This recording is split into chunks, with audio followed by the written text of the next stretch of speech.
우리 주인공이신 송하진 시인님을 위해서 축가 곡을 준비했습니다. 카메라 준비돼. 전달하겠습니다. 카메라 했습니다. 네, 아이고, 감사합니다. 이거. 사진도 좀 찍어주시고. 아, 사진 찍을 사람이네. 아, 이거에 찍어야지. 저쪽에 계신 분이 한번 찍어주세요. 예, 박영래 선생님 한번 찍어주세요. 자, 왜 그분인가? 여기 시인들도 많은데 관계가 있을 것 같아요. 시인을 하시는 분, 책 좀 빌려줘요. 예예예. 다 관계가 있을 것 같아서. 내가 책을, 제 건 정작 안 가지고 와서, 시가 이제 작가 떠나면 읽는 사람 마음 아니에요?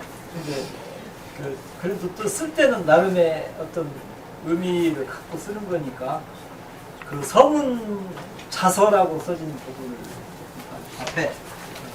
자서를 쓸 때는 시를 쓴다고 생각하고 쓴 게 아니고 내가 표현하고자 했던 말을 축약해서 이제 좀 넣었다고 생각하시면 됩니다. 저는 여기 이제 첫 번에 마음 안의 화평과 마음 밖의 평화를 배터리의 신발처럼 나란히 놓는다. 내 마음이 편하는 것도 중요하지만 세상이 편하는 것도 매우 중요하기 때문에 나는 그 두 가지를 똑같이 나란히 놓고 세상을 바라본다. 그런 뜻입니다. 그 다음에 자주 크게 눈 뜨고 바라본다. 뭔가를 알고 파악하려면 그냥 바라보면 안 되고 좀 크게 눈 뜨고 바라봐야 되지 않는가. 가끔 멀찍이보다는 바짝 다가간다. 가사에 가서 봐야 되지 않겠습니까?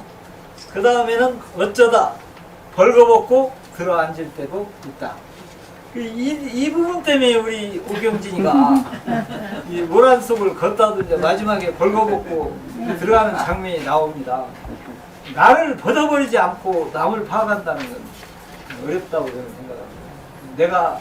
나도 확실하게 벗어주고 보여줄 때 상대도 없기 때문에.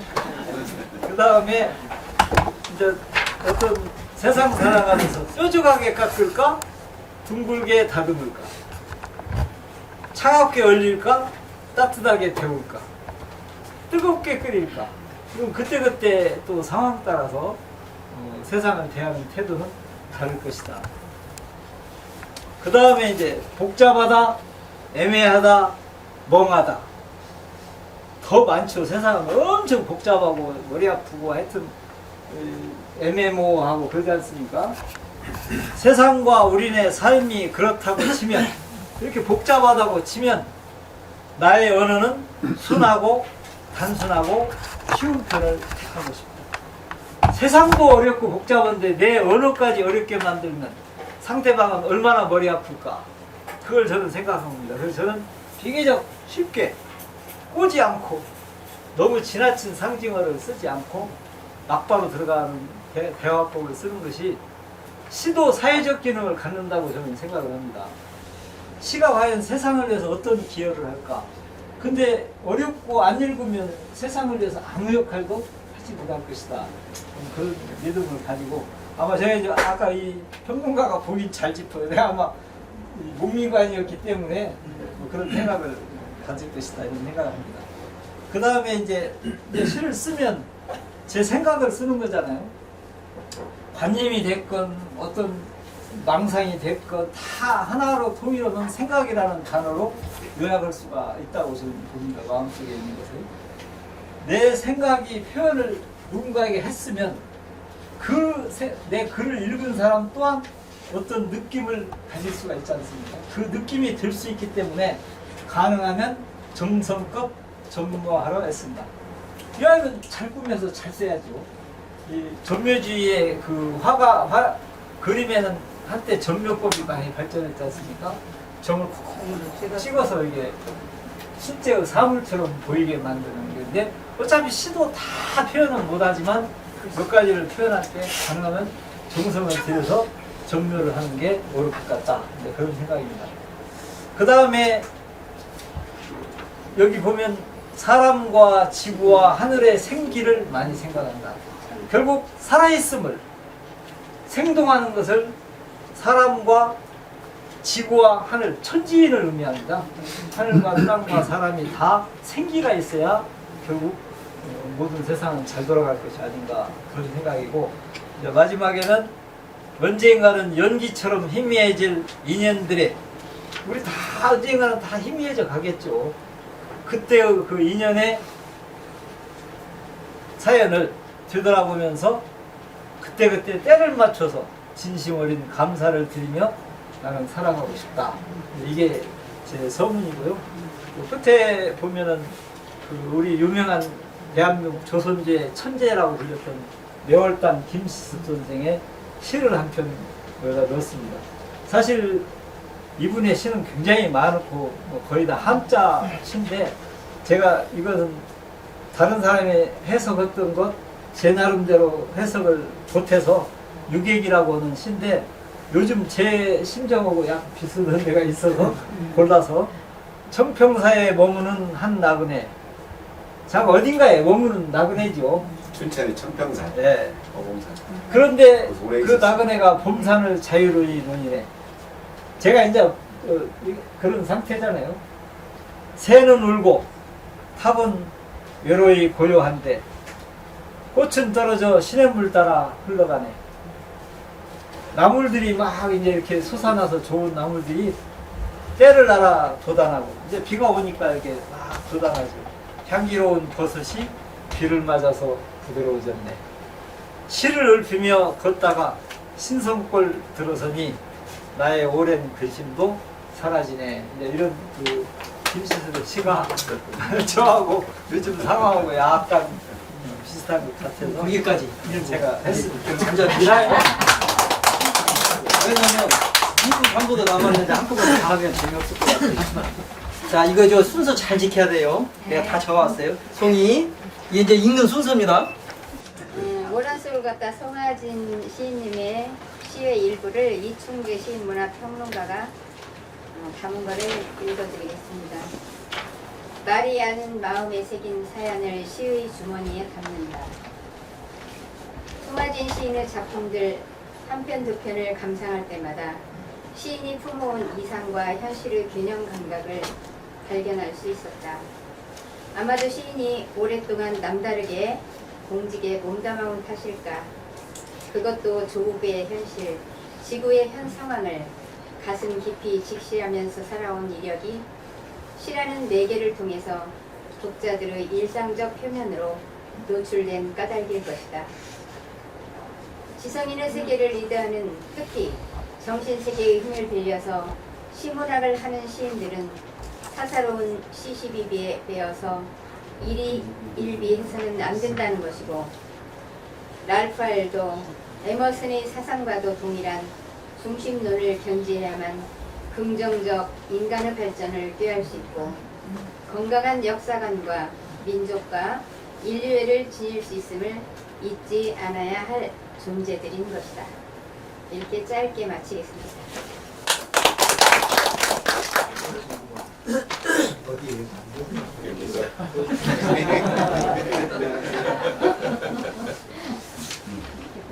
말이 아닌 마음에 새긴 사연을 시의 주머니에 담는다. 그 건강성이 송하진 시인의 작품과 삶을 리드하는 뼈대 역할을 충분히 하고 있어서 참으로 좋았다. 문학적 기수로 수사했보다는 시가 지닌 본래의 단단함과 솔직성과 거시적인 안목을 조율하는 애씀이 시에 부스란히 담겨 있어서 좋았다. 말이 아닌 마음, 영혼 깊은 곳의 사연을 언어로 한 땀 한 땀 수놓아 시로 승화시켰다는 점에서 그 의식의 세계가 독자들에게 진실되게 읽히게 해주는 셈이다. 거짓이 난무하고 언어적 폭력이 난무하고 겉모습의 복으로 전락한 듯한 말 역시 신뢰하기 힘든 시대에 시인만이 가진 언어의 힘에 존재하여 무언의 인간성 회복을 요청하는 간절함과 함께 인간성 중심의 재발견과 지구 위기 상태, 환경 등의 회복을 촉구하는 시인의 간절한 마음이 이 한 권의 시집에 담겼다는 것은 나름 시인이 살아온 생애의 중심이 충분히 반영된 탓이라고 생각합니다. 시 한 편을 먼저 감상하고자 합니다. 박영택 시인이네. 이거 담배인가 지금 이게 좀 보이면 어른어른. 이리 오세요. 그래 화면에 살짝 왜 무시인가를 거기 맞아요. 거기 있어? 사라지는 것들을 위하여 사라지는 것들이여 은혜는 사라지고 말 것들이여 그들을 기억하고 있는 사람들이 사라지고 그들을 기억하고 있던 사람들이 전해지는 기억을 간직하고 있던 사람들조차 사라지고 나면 영원한 고요 속으로 사라지고 말 것들이여 기억하지 말 일이다 온전히 놔줄 일이다 망각의 고요 속으로 들어간 그들을 영원히 침묵해 버릴 일이다 너를 기억하는 나를 기억하는 일조차 하지 말 일이다 사라지는 것들을 위하여 사라지고 말 것들을 위하여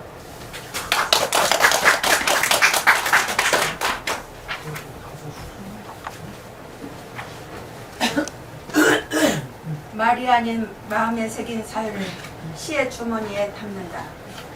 유일 씨가 이 시집의 모든 사상과 시상을 리드하고 있는 시인이 지닌 의식의 힘, 인생 목적의 비밀이며 동시에 모든 인간들이 피해갈 수 없는 삶의 부정적 굴레로부터의 탈출을 돕는 등불이라는 점을 직시해주고 있다. 그러니까 유일 씨가 품고 진행되는 시의 중심을 제대로 이해하는 독자들과 시인이라면 개인의 사사로운 욕심이나 몰상식이나 무지로부터 자신을 드러내려고 애쓰지 않고 오히려 침묵 가운데서 자신의 부족함과 연함을 성장, 성숙시키기 위해서 모진 애를 쓰리라고 생각한다.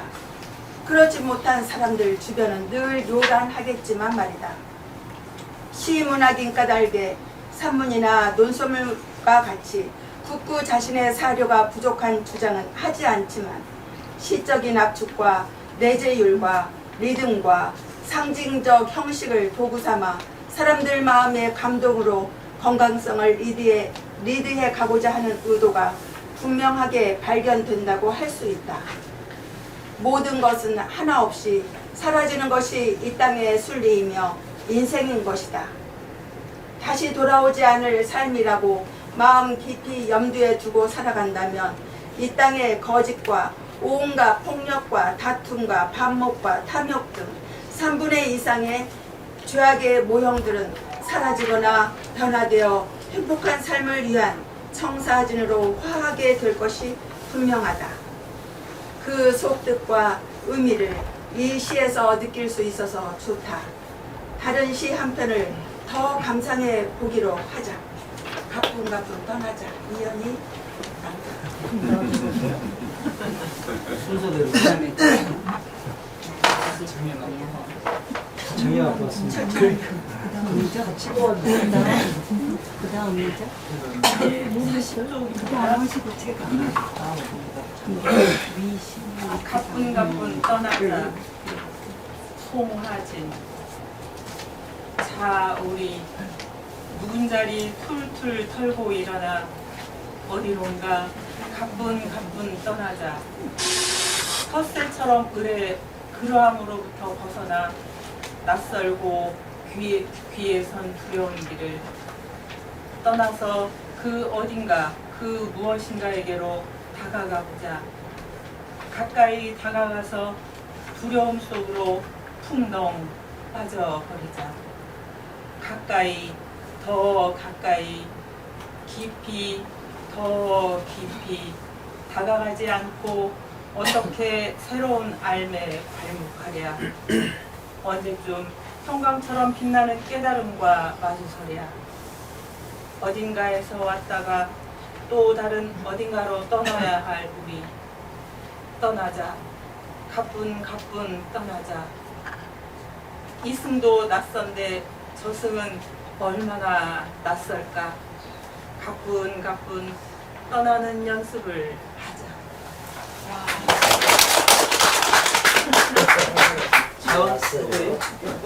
이정이 읽어야지. 자기 순서를 잊어버려. 근데 앞에서 시 읽은 것 같아요. 시작. 네, 감사합니다. 위의 시는 인간의 지극히 존재론적인 결과론을 사유하고 묻고 스스로 대답하기를 원하는 깊이가 느껴지는 시다. 기독교든 불교든 모든 종교가 인간의 종말론적 삶을 마치고 나면 나름 위대하고도 가장 솔직하고도 엄숙한 질문에 직면하기 마련이다. 그것은 불을 보듯 자명한 일이다. 이 땅에 발붙이고 살아가는 인간들만이 이 사실을 믿는 척하거나 외면하거나 불신하는 모습이 뚜렷해서 일어나는 죄성과 죄악으로 인한 온갖 현상들이 지구의 질서를 파괴시키고 있는 것이다. 이 사실에 동의하든 동의하지 않든 그 사실은 중요하지 않다. 그 사실을 인정하는 사람들을 위의시가 일으키는 감동이 남다를 것이며 이후의 삶의 방향이나 모습이 또한 진실되고 진지해서 함부로 말하지 않거나 함부로 나서지 않을 것이며 함부로 타인을 희난하는 일에 취동조하지 않을 것이 뻔하다. 그리고 인간적 양심을 가지고 서로 이웃하며 동포애와 인류애와 인간애를 돈독하게 유지하고 살아가고자 스스로 다짐을 하게 될 것이다. 이 모습이 시인의 연륜과 공직에 몸담아오면서 경험한 내적 가치라는 거울이 미지를 통해서 충분히 교훈받아온 결과일이라 생각한다.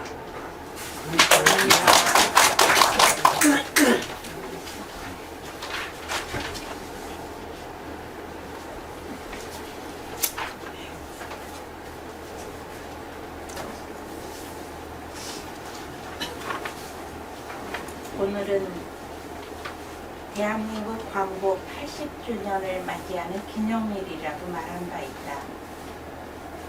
이미 우리 조상 선조들이 피와 땀을 흘리고 민족과 조국을 위해서 순국하신 그날을 기리지 않으면 남은 자들의 축제는 아무런 의미가 없으며 광복 80주년의 의미와 가치는 평화될 수밖에 없다. 생각의 각도를 조금 달리해서 생각한다면 현재 남은 자들로서의 우리는 후손들을 위해서 어떤 이미지의 정치와 종교와 교육과 사회 문화와 주변국을 대해야 할 것인가에 대한 아주 중요하고도 솔직하고도 진정성 넘치는 책임을 짊어져야 하지 않겠는가.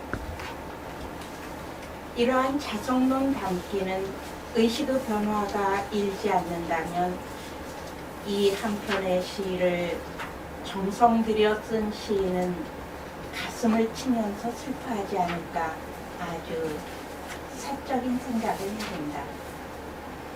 그만큼 인생을 연만하게 그리고 진실되게 살아가는 모든 이들이 보는 눈은 한결같이 긍정적이며 궁극적이다. 그들에게는 사사로움에 얽매이거나 탐욕이나 분별력 무지의 판단을 깊이 있고 폭넓은 사유 없이 발설하지 않으리라 생각한다. 그 다짐을 송하진 시인에게서 발견하는 것이 오늘 광복 80주년을 맞이하면서 한 권의 시집을 읽는 의미이며 가치이며 기쁨이 아닐 수 없다. 지구여 통곡하라. 시 송하진 낭독 시문. 28페이지에 있습니다. 하늘 한가운데 언뜻언뜻 비치는 헬쑥한 지구의 그림자. 온몸에 신혈이도다. 사화산조차 다시 솟구치며 쏟아져 내리고 이산화탄소 삼킨 초목들은 숨소리 가빠지고 플라스틱 페트병 삼킨 상어는 등이 굽은 채 저리도 허망하게 갯벌에 들어눕는다. 속절없이 녹아내리는 지구 꼭대기 빙하를 딛고 서서 하얀 웅녀들 펑펑 눈물을 쏟고 회색 먼지벽에 갇힌 푸른 하늘은 상처로 짓무른 새의 날개 끝을 따라 아스라이 멀어져 간다. 아직도 지구는 해를 연모하며 도는데 삶은 원래 자유로운 거라고. 욕망이 시키는 대로 마음껏 쓰고 버리며 마구 사는 거라고. 그것이 진정으로 삶을 사랑하는 거라고. 마냥 너희는 그렇게 살아갈 작정이냐? 지구여 울어라. 온몸 구석구석이 아파서 우는 지구여 서럽게 울어라. 사랑은 결코 그렇게 하는 것이 아니라고. 지구여 울어라. 지축이 똑바로 서서 도는 그날까지. 지구여 통곡하라. 방귀 씨.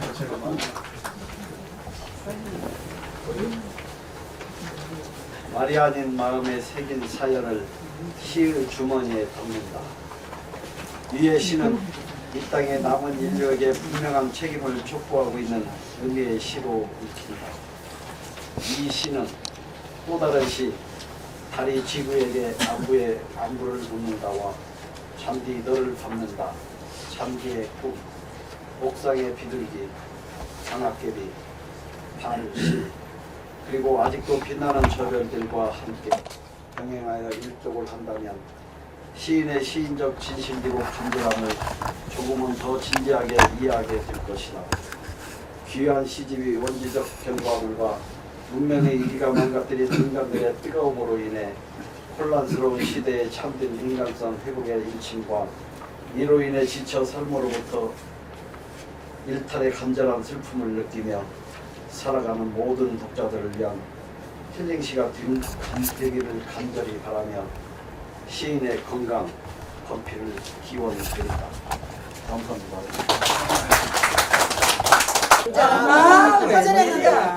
자, 찍겠습니다. 하나, 둘, 셋. 한 번 더. 사랑합니다. 자, 하나, 둘, 셋. 다시 한 번. 셋. 한 번 더. 예. 오케이. 감사합니다. 저거 나서 내줘버려야지 최대한. 이제 일어나는